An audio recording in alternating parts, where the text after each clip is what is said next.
Now, Japan, remember, had only won 3 World Cup games before 2011. Seemingly came out of absolutely nowhere to lift that trophy. Remember that, Leslie? Who do you see as the favourites this time round?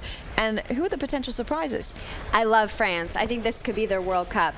Bergerud has come into this team and instilled a psychological component and this confidence. They beat the U.S. this year. They were always so good, extremely technical, great on the ball, but now they've worked on the psychological side. And their back line with Renard and Georges leading it, their defense is compact. That will help them win this World Cup.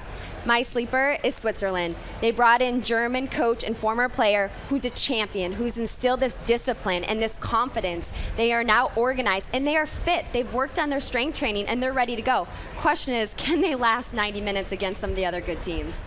I like that you mentioned France, and I think that France has definitely had some moments where their sophistication, the technique, the way they play is very exciting to watch, but I think over the course of a World Cup, the depth, the mentality of the United States is going to give them the advantage, the closeness to home. I really feel like the United States has more weapons than anyone else, and also the ability to do quite a few different things. All right, I'm with you. I'm going to keep it on the continent. I'm all American. I think that they're going to really show their true colors in this competition. And my very awake sleeper, if you will, is Canada. I mean, Ari Hanks isn't here right now, so I'm going to talk about her. And she knows that it's a German team that they know they can win this thing. And then there's other teams that are just kind of hoping.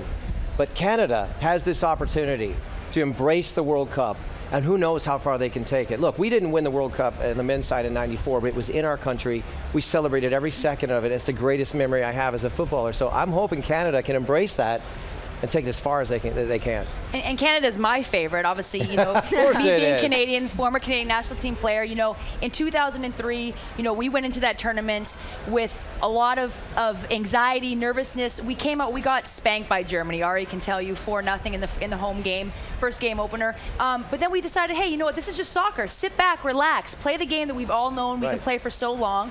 And we came back and we beat the likes of Japan, who was highly ranked, China, and almost beat Sweden in the semifinals to re-meet Germany in that final game for the championship. So remembering that that's just the game we love and playing. And then my sleeper team is South Korea. Nobody was talking about South Korea until last week when they tied USA, and they did it and looked very well doing it. You know, they've got a lot of young technical players. They bring that Asian influence in, you know, short passes. They look fit, they look fast, and they looked ready to go for this World Cup. They were not given enough credit in that game. It wasn't necessarily the United States looking poor. It was South Korea passing circles around them. That's a great prep game for them, giving confidence going into a World Cup. Not for the United States, but for South Korea, that's huge heading into this tournament. Absolutely. Canada actually lost 4-1, not 4-0. Is that right? Did actually get 1 goal? We did. Christine Sinclair scored 1 goal. One is better than none. One is always better than none. There you go.